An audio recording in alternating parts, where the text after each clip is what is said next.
Zakat fitri seperti disebutkan dalam hadis Nabi SAW yang diviralkan sampai kepada kita melalui sahabat Ibnu Abbas radhiyallahu taala anhuma, ditujukan kepada dua hal utama.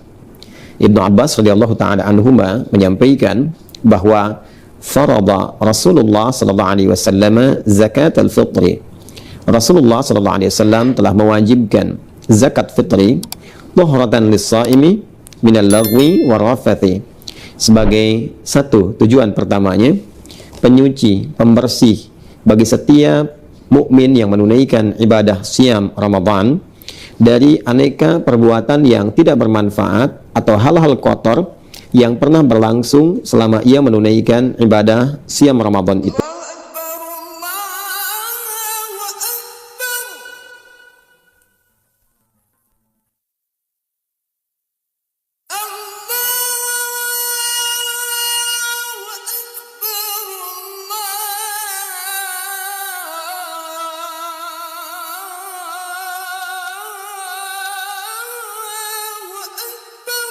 Bismillahirrahmanirrahim. Assalamualaikum warahmatullahi wabarakatuh.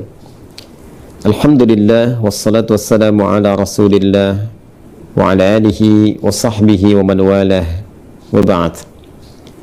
Saudara-saudariku dimanapun Anda berada, ada satu kewajiban yang mengikat bagi setiap insan beriman dalam setiap kesempatan Ramadan yang akan berpindah kepada 1 Syawal.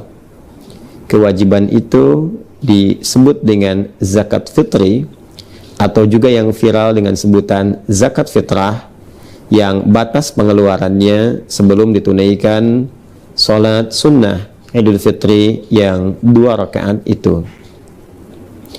Zakat fitri seperti disebutkan dalam hadis Nabi SAW yang diviralkan sampai kepada kita melalui sahabat Ibnu Abbas radhiyallahu taala anhuma, ditujukan kepada dua hal utama.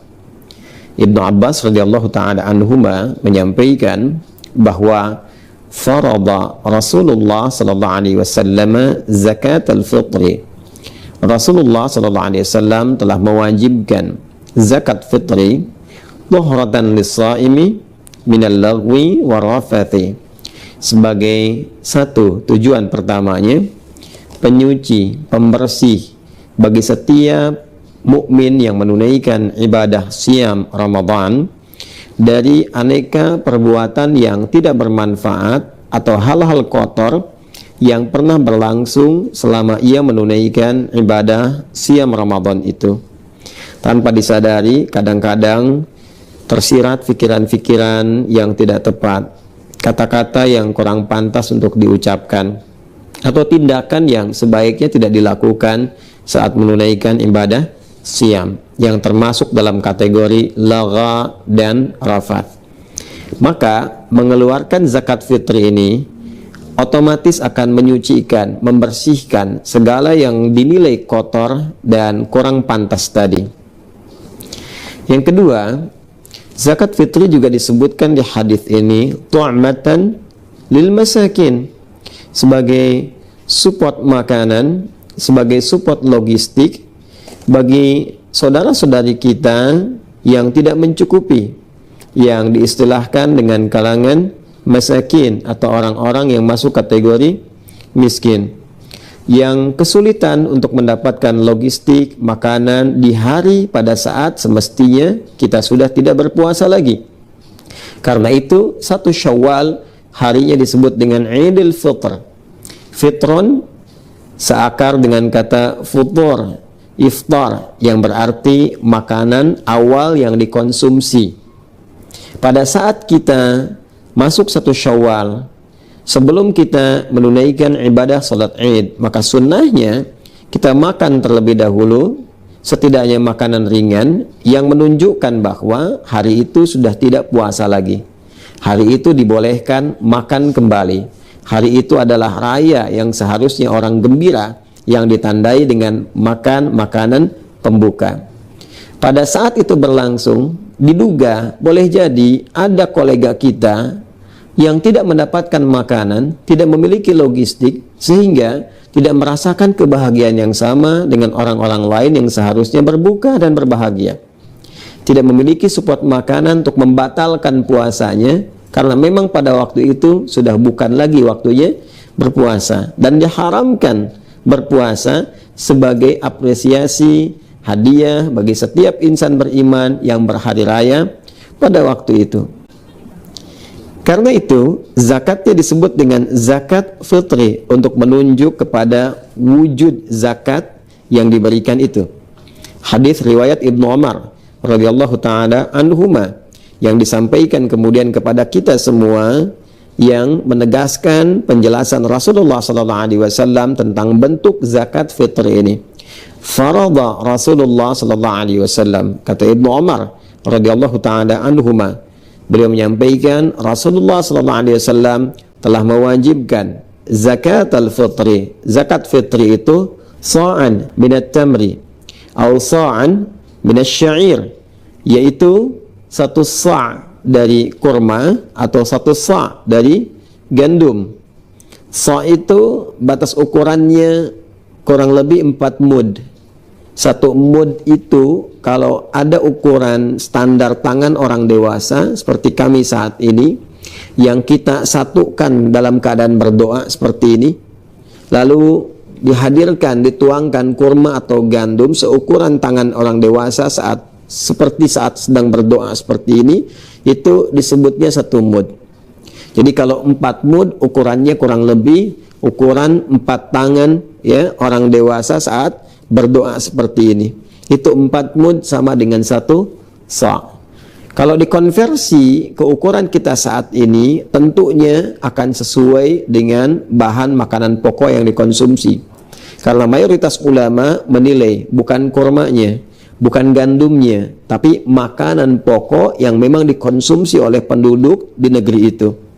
Jika di Madinah pada masa itu makanan pokoknya kurma, gandum, dan di sini bahan untuk makanan pokok nasi kita yaitu beras, maka dikonversilah kemudian satu jenisnya dari kurma, gandum berupa makanan pokok kepada beras yang menjadi bahan makanan pokok di negeri kita. Lalu dikonversi ukurannya setidaknya ada sesuai dengan 2,5 sampai 3 kilo beras atau 3,5 liter.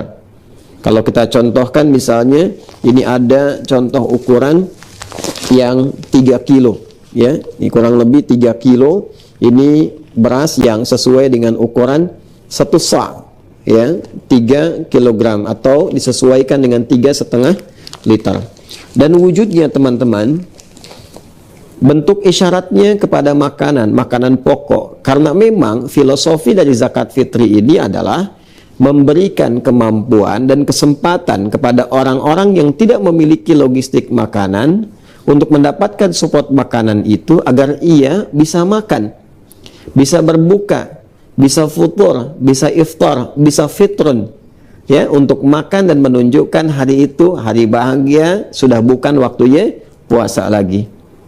Jika dulu kurma itu makanan yang siap santap, sampai sekarang hampir jarang orang yang memasak kurma karena sifatnya bisa langsung dimakan. Karena itu mudah dibagikan sebelum sholat 2 rakaat Idul Fitri.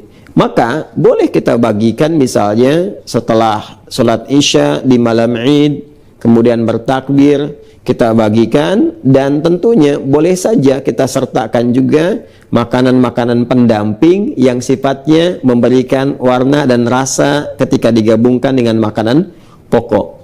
Misal kita tadi ingin memberikan beras misalnya, kita berikan di malam Idnya, lalu disertakan makanan-makanan lain pendukungnya seperti ikannya misalnya, kan? Atau misalnya hal-hal lain yang sekiranya bisa dipadukan dengan nasi ketika nanti beras ini dimasak, dan pos untuk bisa menambahkan makanan-makanan tambahan tadi bisa kita ambil di skema infak. Jadi ada yang zakat di makanan pokoknya, kemudian infak untuk menyertakan sehingga menjadi bentuk sembakonya. Bisa kita sertakan misalnya minyak gorengnya, gulanya, sehingga ketika diberikan pada kalangan yang berhak menerima itu dari kalangan miskin atau masakin, maka dia menerima utuh dalam bentuk sembako yang disiapkan untuk keesokan harinya bisa dia nikmati.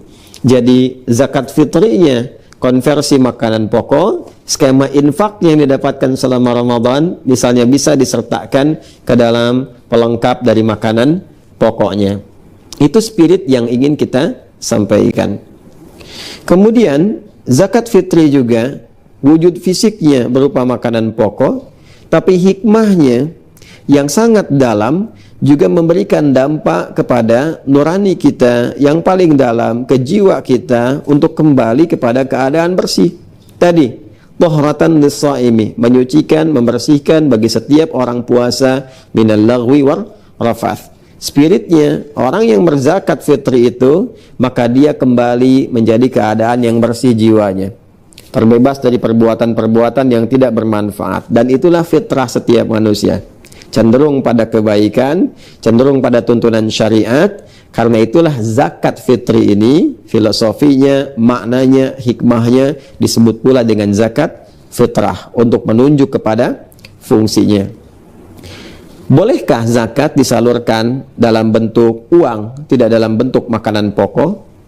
Mayoritas ulama, jumhur ulama, terutama ulama Malikiyah, Syafi'iyah, Hanabilah, mereka semua sepakat menyampaikan bahwa zakat fitri disalurkan dalam bentuk makanan pokok, karena tujuan pokoknya adalah mensupport logistik untuk bisa dikonsumsi, sehingga dapat menunjukkan bahwa hari itu bukan Ramadan lagi. Hari itu waktunya berbuka, hari itu berhari raya, hari itu bergembira. Memang dari madhab Hanafi ada yang berpendapat kebolehan untuk bisa menyalurkan dalam bentuk uang. Namun ini dinilai oleh para ulama mayoritas sebagai pendapat yang lemah kiranya, karena boleh jadi dikhawatirkan berpotensi bertentangan dengan tujuan-tujuan mula zakat fitri itu difardukan. Dikhawatirkan diberikan kepada hal yang justru tidak mensupport logistik, misal diberikan pulsa kah atau yang lain kah, yang tidak memberikan tanda berhentinya ibadah Ramadan dan masuknya pada hari raya kembali, boleh makan lagi dan bergembira di waktu itu. Kalaupun memang kita menilai misalnya dia makan tapi dia juga butuh pakaian, butuh misalnya aspek yang lain, maka sertakan skema infak yang mungkin dikumpulkan dalam konteks zakat mal saat teman-teman sekalian mengumpulkan itu pada saat kesempatan Ramadan. Karena itu mari kita siapkan untuk mengeluarkan zakat fitri kita seukuran seperti yang tadi telah disebutkan, 2,5 sampai 3 kilogram beras kalau dikonversi ke beras, kemudian bisa diiringi dengan makanan-makanan iringannya dalam bentuk nanti sembako yang mencukupkan untuk dinikmati, yang dipadukan dengan skema infak yang boleh jadi Allah titipkan kepada kita selama Ramadan ini. Mengikat kewajibannya bagi setiap insan beriman yang memiliki kemampuan logistik cukup untuk dirinya dan orang-orang yang dinafkahi dalam lingkup keluarganya, ada kelebihan dari situ, maka itu yang kemudian digunakan untuk berzakat fitri yang berdampak kesucian, kemurnian fitrah kita, sehingga disebut dengan zakat fitrah.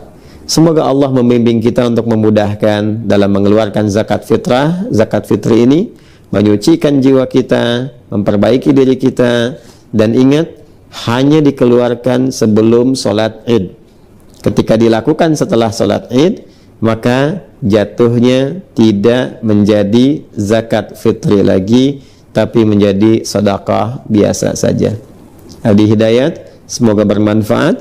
Subhanakallahumma wa bihamdika nasyhadu an la ilaha illa anta nastaghfiruka wa natubu ilaik. Assalamualaikum warahmatullahi wabarakatuh.